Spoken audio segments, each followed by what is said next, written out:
बीड कारागृहात 4 आरोपींची ओळख परेड होणार असल्याचं कळतंय।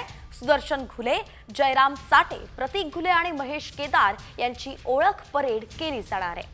या प्रकरणातील आरोपी कृष्ण आंधळे अजूनही फरारच आहे आणि अशात आता जे 4 आरोपी अटकेत आहेत त्यांची ओळख परेड केली जाणार आहे। तर कृष्ण आंधळेवरती बक्षीसही ठेवण्यात आलेलं आहे। जो कोणी कृष्ण आंधळे संदर्भात काही माहिती देईल त्याला बक्षीस पोलिसांनी जाहीर केलंय।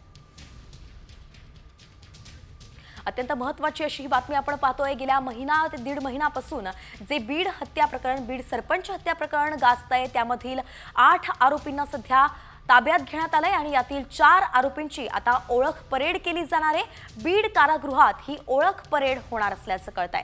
तर सुदर्शन घुले, जयराम चाटेची ओळख परेड होणार आहे आणि त्यांच्यासोबतच प्रतीक घुले आणि महेश केदारचीही ओळख परेड केली जाईल।